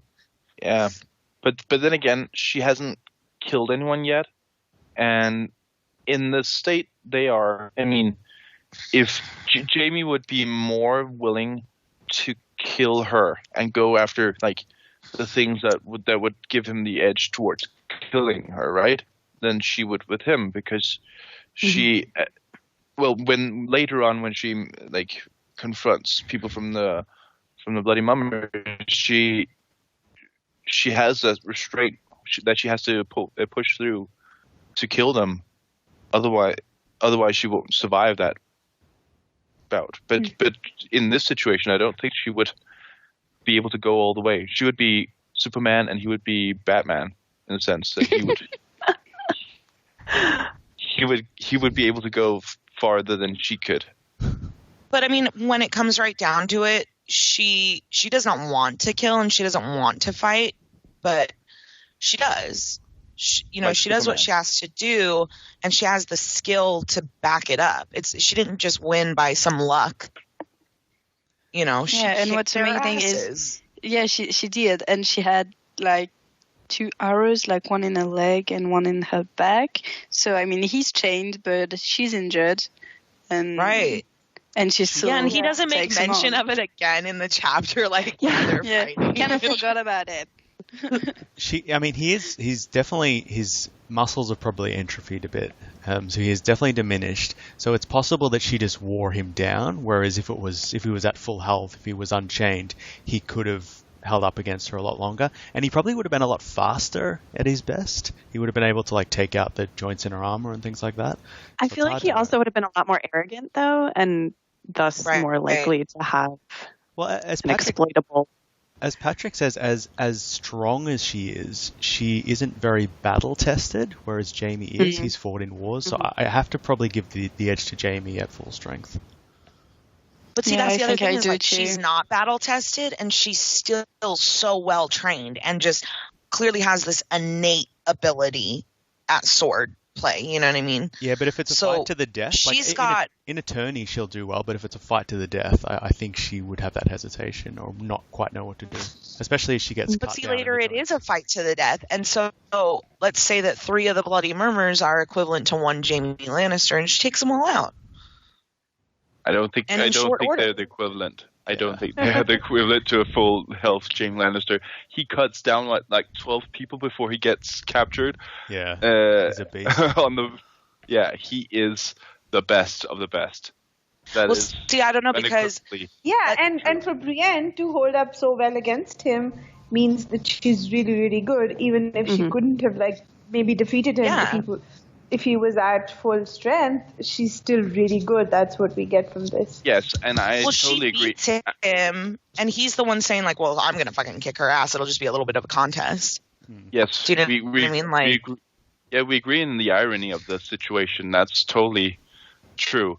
And I mean, in a lot of situations, if Jaime were as untested as she was, and it was pure talent and strength, I think she could have beat his ass, definitely. But he has a lot of years of experience with fighting and feinting and all those stuff that she doesn't. That's why he would. If Brienne. So basically, what we agree upon is that she's the best swordsman in Westeros. She just hasn't proved it yet. Well, if she I'd like to believe that. if she had the same years of experience as Jaime, she could definitely become that. Yes, I could agree upon that. Brienne at the end of A Feast for Crows probably would have had a much better chance. She would have been more tested. And at the end of the day, like a battle to the death is never going to be fair. So she did win this battle. There's always going to be some advantage one has over the other, whether it's ground or condition or whatever. And she had 2 arrows in her. Well, the other thing is she met her goal. Yeah. She didn't maim or kill him, and his goal was to kill her. Yeah. So she definitely won, across the board. You know, because it's not just about like power and skill. I mean, it's got like precision to be able to win that fight when someone's trying to kill you and you don't want to kill them and you don't want to be fighting with them, and you still have like this just artistic grace to make every little cut count toward your goal, not make a mistake, not die, and not kill your opponent. She's like a surgeon with that sword. Yeah, she's a great warrior. Loras defeats her though. She has to sort of resort to like wrestling tactics against Loras, but she's definitely seems to be one of the best warriors in Westeros, and she's done that without like the benefit of being a man and having these expectations in this proper training and being able to compete in tourneys. She's done all that by herself. Well, yeah, and like Jaime started learning the sword a lot younger than she did too, right? Like she tried, and then finally, like when he had no other option, her father consented to get her a master at arms. You really get so she's kind of old, right? You really get a sense of how much Jaime loves sword fighting and how alive he comes when he's clashing steel, and it's like time stands still, and he's just loving the threat of death and the thrill of the blades. And the way it's described is almost like sort of like this sexual tension between the two, because it says like the swords are kissing and the red flowers of her wounds are blossoming and they're grunting and exhausted. There's a weird kind of Oh, I know. tension. Do you feel like that was a weird way to describe that? Well, I think they really put a lantern on it, don't they? Because then she stands up and she's blushing, and he says that she looks like they got caught fucking instead of fighting, right? Like, and that's like so that this was unintentionally George's most erotic sex scene in the book. the least offensive one. What happened to George? It's a bigger question. Everything's tied up in violence and grotesquerie. Yeah. It's interesting to see how much Jaime loves fighting and how little he loves his cousin. And he literally, oh my God, he doesn't even give it a second thought. Poor Cleos. Poor Cleos Frey. He just wanted to go home. Yeah, he's like, this is what I was made for. Yeah. His mushy head. Really? And he dies like horribly. I mean, the description of his body afterwards, it's horrifying. And Jaime doesn't feel a thing. It shows how easily you can be killed in this world. Bits of bone when he pushed under the skull. Oof. I mean, just to go back a minute to the description of the sword fighting and how alive Jaime is, I feel like we get a very real sense, sort of in anticipation of what he actually loses, right? Because like there has to be this incredible trauma of that kind of a wound, and especially in this kind of a world. But then above that, to have lost literally the only thing that makes him feel alive, right? Like even when he's thinking about Cersei, there's always this edge of like cynicism or, you know, kind of bitterness or whatever, even when he's at his most enamored of her. And the fact that we have this erotic, very electric, you know, very vibrant description of his experience fighting immediately before that's taken away from him in the most, you know, violent, sort of ignominious way possible, I think is just that much more tragic and I think justifies to a great extent the kind of steepness of the arc that he experiences afterwards, right? Where like he's so lost and then changes so drastically. But like I really feel like that was set up very beautifully in this very kind of like intimate moment that he has where he's fighting with her, because it's not just something that he enjoys, it's like where he was truly meant to be, and they've essentially killed that part of him and like taken it away forever. Which, it is a big part of his identity. Do you feel like it's it's a big part of his identity, and the other part that he mentions throughout this is Cersei. And he's so bound up in this idea that they're meant to be together and they'll marry like the Targaryens are. And he's given his whole life to her. How delusional is that? I know. And then to see from Cersei's point of view how little she regards him. I mean, I guess she loves him in this narcissistic kind of way, but she's sleeping with other people. And also, she loves herself. The previous chapter, we see that he's also losing Cersei. So he's sort of losing, in these two chapters, losing the two things that he thinks make up Jaime Lannister. So he's sort of forced to reinvent himself. I think it's an interesting parallel to some of the things that we said about Bran, where he's deciding whether to keep going north or whether to take the safer choice, and how it was, I think we described it as kind of like a suicide by hope, but like he was in such despair of having lost like literally everything that defined him as a human being, or that he understood to have defined him. Like I feel like Jaime is on the precipice of like a very similar kind of like living death kind of that we see with that character as well. But I was just going to say, Jaime's also someone who is defined by the world around him. Like he thought he was this kind of person, but because of this one act, killing Aerys, he's been defined or labeled by the world as this certain kind of person. And he's kind of come to embody that, this dishonorable Kingslayer, Oathbreaker, ruthless kind of warrior. And he's played that role for so long that he can't really escape it. But I think even in this chapter, even before he loses his hands and is forced to like self-reflect on who he is, you do see something like the fact that he tries to like stop Brienne from getting raped. He can't quite justify why he wants to do that, because he hates Brienne. He doesn't really care for her at all, but he doesn't want to see her go through that. So there's some kind of morsel of a conscience still buried in there that's slowly creeping to the surface for some reason. Yeah. So it's the beginning of I think the change. He's like, I've already decided to keep my word just to spite everyone because they all expect me not to exactly, keep my word. yeah. But I feel like but I think what he's not admitting to himself is that he's going to keep his word because it is the right thing to do, and he wants to get rid of this stain upon his honor where he did do the right thing and he got totally fucked by it. And he says, he's like, well, you didn't roast anyone in your armor as far as I can tell, so no, I'm not going to, betray you. That's not an oath I'm going to. It's not even necessarily his honor because he doesn't care how the rest of the world sees him, but he cares about how he sees himself. Mm-hmm. Yeah. Well, he quickly starts to care about what Brienne thinks of him. Right. Of course. Yeah. I think the change for him and the path to redemption didn't necessarily start with him losing his hand. I think even being beaten by Rob and in prison for so long, and his whole conversation with Catelyn, and then the troubles with Brienne is already started to change him.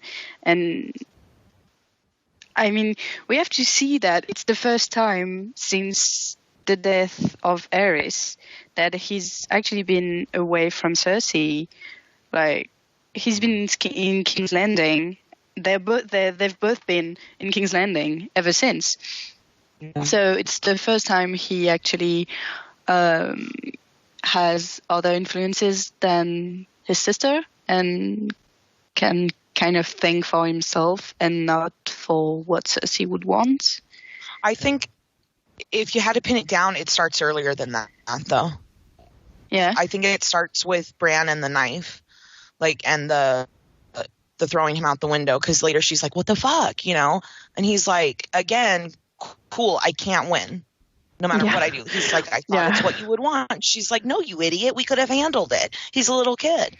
And then I think that kind of just sets everything in motion for him as far as rethinking his choices, his priorities. Yeah, I feel like if you had to pin down one singular thing and how far back it goes, that would probably be it, even if he's unaware of it. And even if we as the reader are supposed to remain unaware of it. Maybe. And you have to think, we don't really know what he was up to between killing Aerys and pushing Bran off the window, but he might have not gone 14 years just doing terrible stuff like that. So maybe that was the first. Isn't that what he was mostly doing? Yeah. Seriously. yeah, mostly. Which is horrible. Making sure her sister doesn't. Well, if you know anything from the Targaryens, then it's fucking your sister isn't that bad. Yeah, right? Sure. It's totally okay, right? I mean, within the universe. It's just how crazy how he thinks that everyone is going to be okay with that. Like, I'm going to marry Cersei and it's going to be perfectly fine, and everyone will see that the Lannisters are above the Lows because we have the money and the army to keep Joffrey on the throne and everything, and you're like, no, that's Meanwhile, Tyrion and Tywin are plotting to marry off Myrcella, marry off Cersei and everything to strengthen their alliances, and he's like totally oblivious to that. It's like, I'm gonna marry Cersei and Myrcella and Joffrey are gonna because how awful an idea is that? Like, it's a complete what a dick. It's a complete 180 from the chapter that we just read, where it's this big picture, and now we've jumped to the small picture, and Jaime just can't even fathom a world outside him and Cersei. I don't know. I mean, I think that it also offers, in terms of like a macro picture, like a universal picture almost of this world.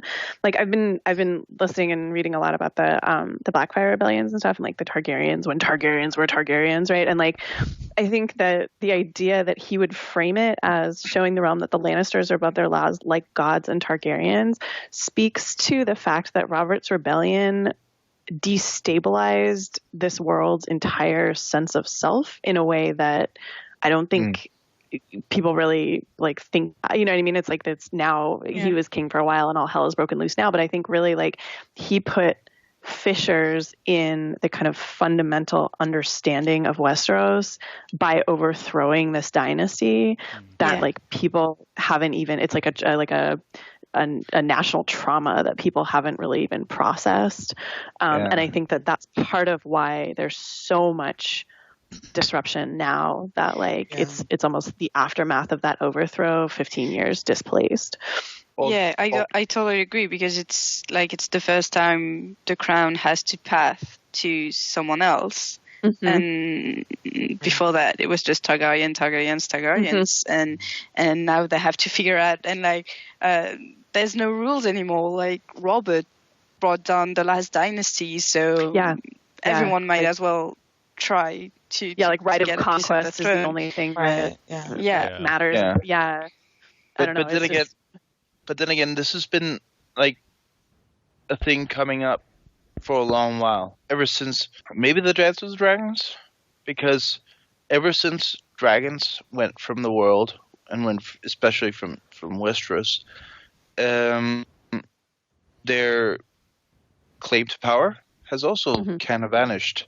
And so yes, Robert killed the last Targaryens, or the last he killed most of the Targaryens, if we want to say that, but he was just like the last straw that broke the camel's back, or one who pushed over the power. And even with the whole incest kind of thing, it kind of ended with Aegon the Unworthy, right? I think that after that they were kind of more careful to marry into other families. Right, but I think what I'm suggesting, I think, is maybe like that was part of the problem, that like even then it has started to falter as this like semi-divine, almost like pharaonic kind of, like the pharaohs in Egypt also practiced, where like once they started intermingling with like the Greeks, for example, even Ptolemaic, like they would still do the incest, but they weren't like Egyptians anymore. You know what I mean? And it was just like they're no longer gods. Yeah, exactly. Like they had desacralized themselves in a way by like incorporating the Dornish bloodlines, and kind of like Daemon Breaks didn't look like a Targaryen, and that was like a huge stick. You know what I mean? So it was like I don't know. It's just there's an aftermath here that in this very kind of almost throwaway line, I think the equation of Targaryens with gods like really speaks very strongly to the kind of loss and like truly, existential trauma that the overthrow of the last Targaryens really was. Yeah. Yeah. And also the zeitgeist about like how Patrick was saying, their real source of power and conquest was the dragons. And in their absence, they continue to hold power, but it's because they're enveloped in this mystique of being so much a cut above anyone else. Even like the gardeners, who can trace back to Garland Greenbeard or whatever the fuck his name is. You know what I mean? Like they're all immigrants, but these Valyrian immigrants are so much more. Yeah. Yeah. And you wouldn't dare challenge that authority. Yeah. Yeah.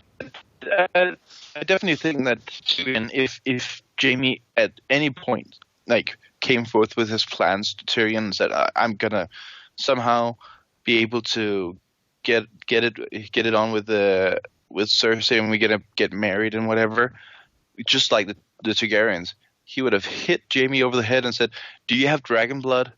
Can you control dragons? No. Then you're not like the Targaryens.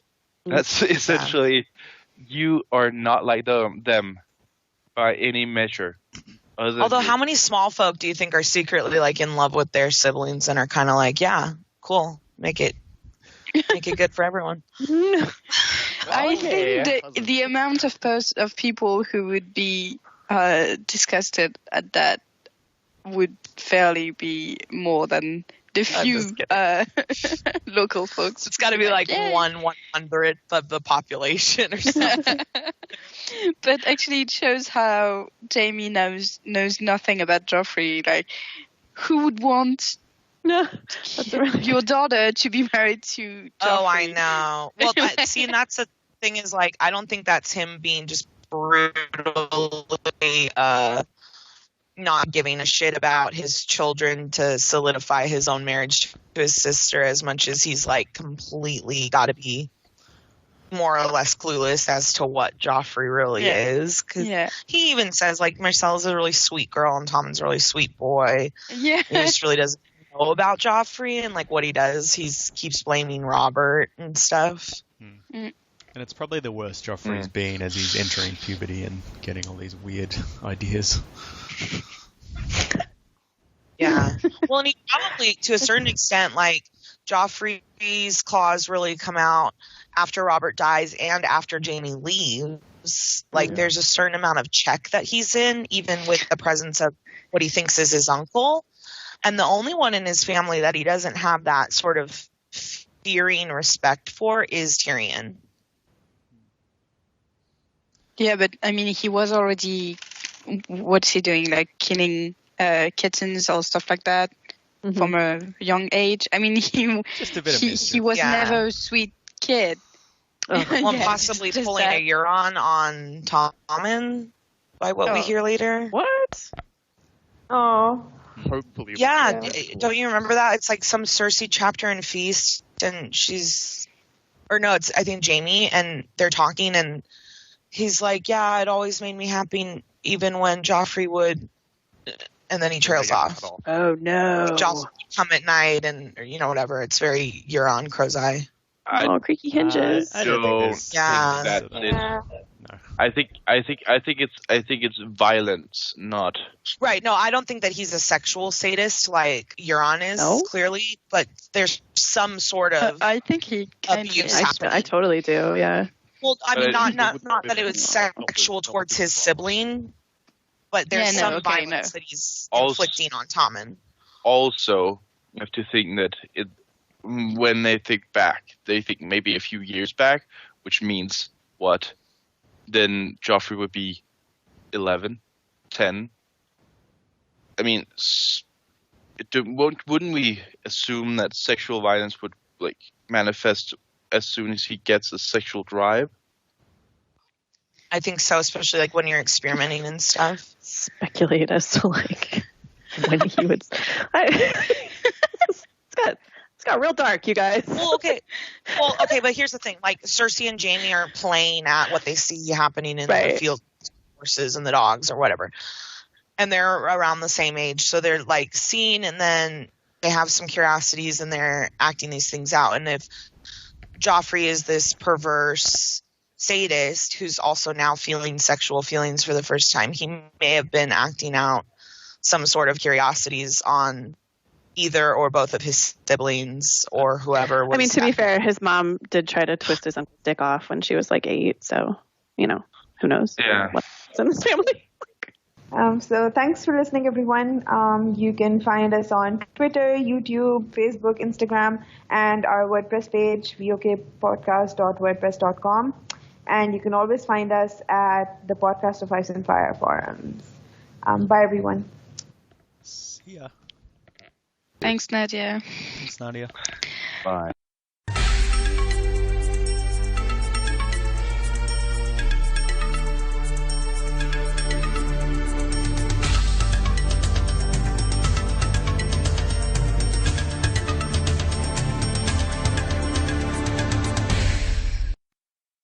But the goat has mysterious ways, right?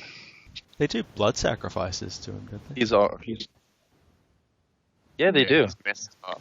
They sacrifice babies, and that's where they know the skill of tempering or refashioning Valyrian steel. Yeah. Yeah, exactly. One of my favorite tidbits from that chapter. No. Essentially, it is actually one of my favorite tidbits because it actually implies that to work Valyrian steel, you sort of need to do a sacrifice in a way that, like all the other magic is, like a blood sacrifice. Mm-hmm. So that, like, also the what's he called? Azor Ahai.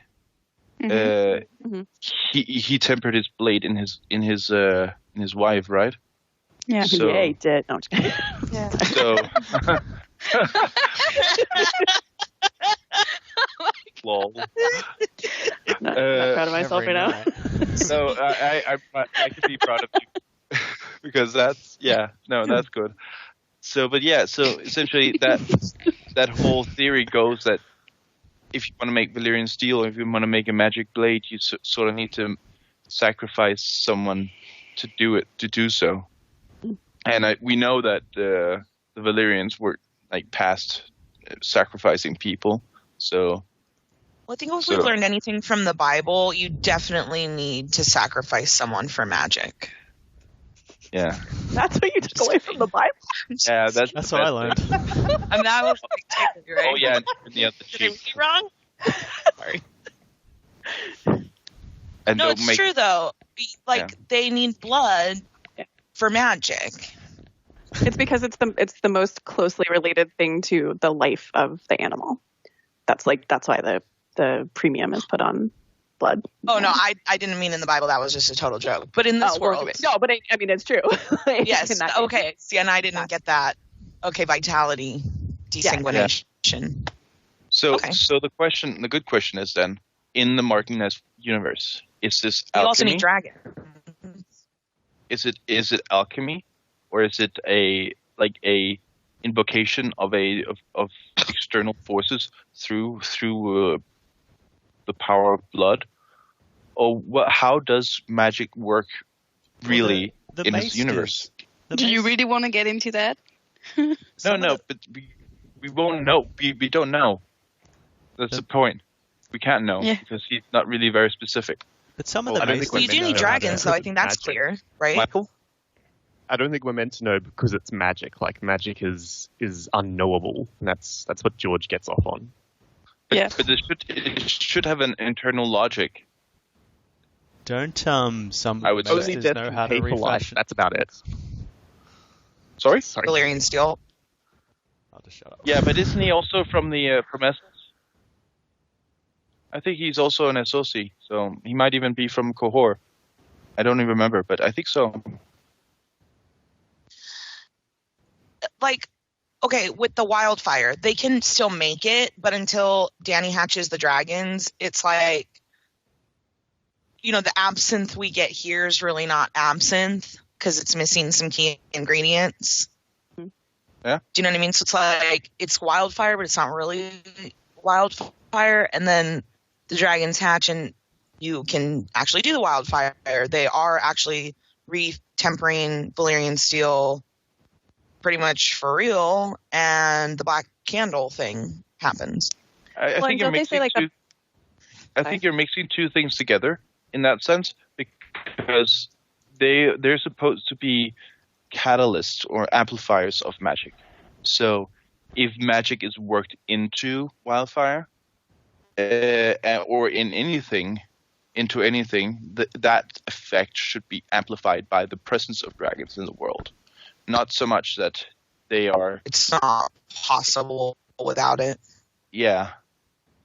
Well, I think the idea is that the line between science and magic is much more blurred, in that up to a certain point you can replicate the effects of magic through potions and glamours and kind of like the Faceless Man explained, right? Where he said like some of them are just using cosmetics and glamour, and then others are literally taking someone else's fate, right? But that there's like a spectrum rather than two alternative possibilities. So I think it's the same with the wildfire. And I think, isn't there also like a pyromancer in Karth who's like suddenly very surprised that his powers work a lot better?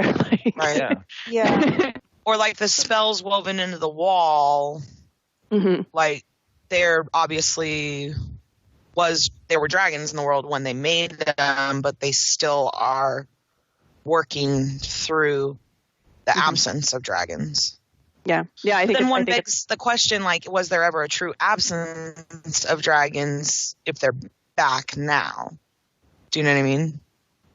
It's not like Jurassic Park where they took some mosquito like reverse DNA engineered them. Yeah, they were obviously in some state of existence the whole time. But it was negligible, right? Well, I think they call them, they qualify as like living dragons, right? So like, prenatal dragons maybe don't. Well, there's that ice dragon under the wall. Wow. So we... Of course. Under winter though. Sure. Nature finds a way. The game of little fingers. Can I ask a question about Jaime? Yeah. It strikes me as a little cat's in the cradle with him as far as when his sort of infatuation with Brienne starts. I've always recognized it as the hot tub in Harrenhal beginning there, not just because they're both naked, but because she's the first person to actually sit and listen to his side of the events of the sack of King's Landing. Yeah. And I feel like after that is when she starts to like infiltrate his dreams and stuff. But when we were talking earlier about how this sword fight's got a lot of erotic verbiage attached to it, I'm now starting to think maybe it starts here. Like even if he hadn't lost his hand and things played out a little differently, this could have also been the start of that, because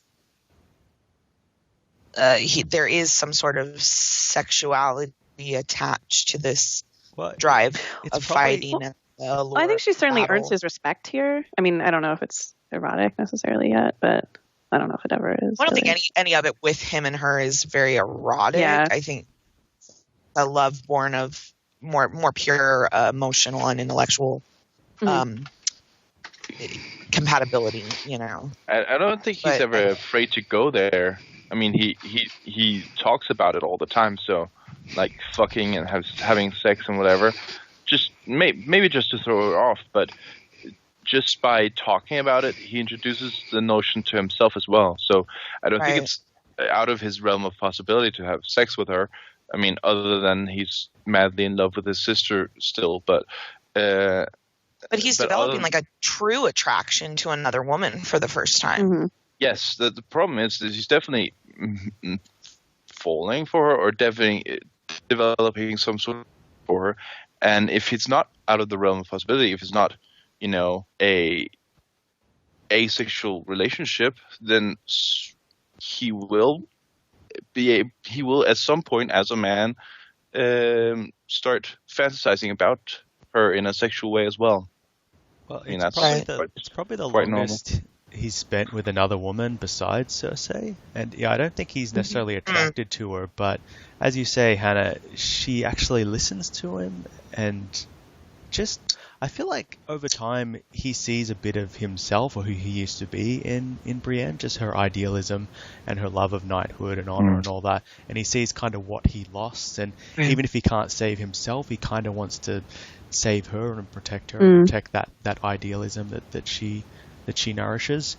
So I just think spending time with her, maybe like there's a bit of attraction, but I think it's more of a platonic kind of growing respect between the two.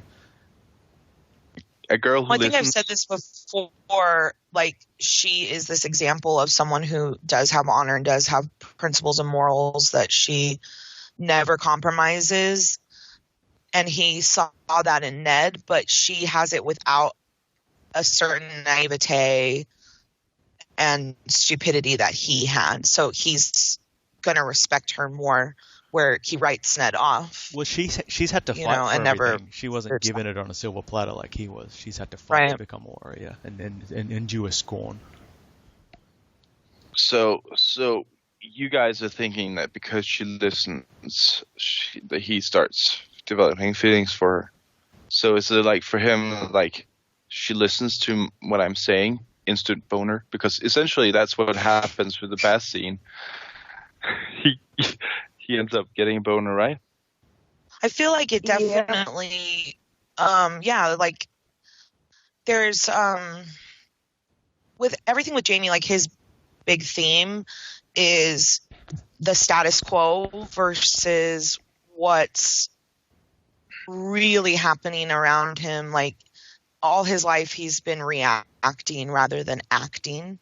And he's in this situation for the first time where he can make his own choices, and he can, I mean, more or less he's a captive, but he's kind of taking more of a front seat than a back seat to his own life. And in that he meets this person who is going to respect him for it, not continue mocking him.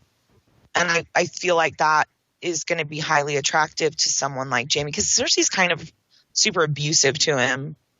But again, he's just going with it, you know. I think, like, if he was to ward somewhere else, that whole relationship with her would have never happened, you know. It's not so much that he really loves Cersei, it's that he just hasn't allowed himself to know any better. And when he begins to open himself up to it for the first time, he's receiving genuine love back, even from someone who started out despising him and mistrusting him.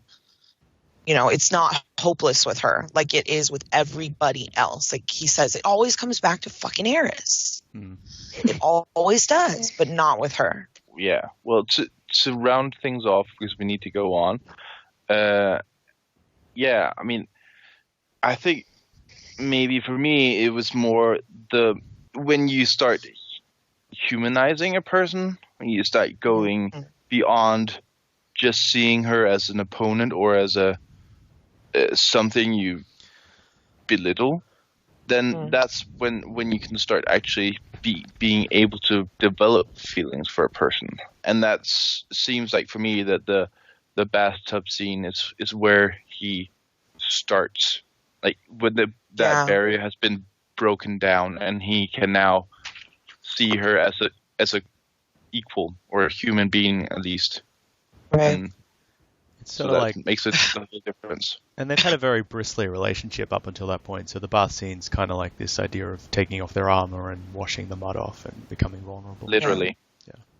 Well, like even before this, you know, when she like climbs that cliff and throws a rock down on the like boat that's chasing them down the river from River Run, like he's kind of like, God, that bitch is cool, you know, like, oh, she's good for something. Like there's a little bit of an admiration happening that's blossoming into more than an attraction, like a real deep, if nothing else, true friendship, you know.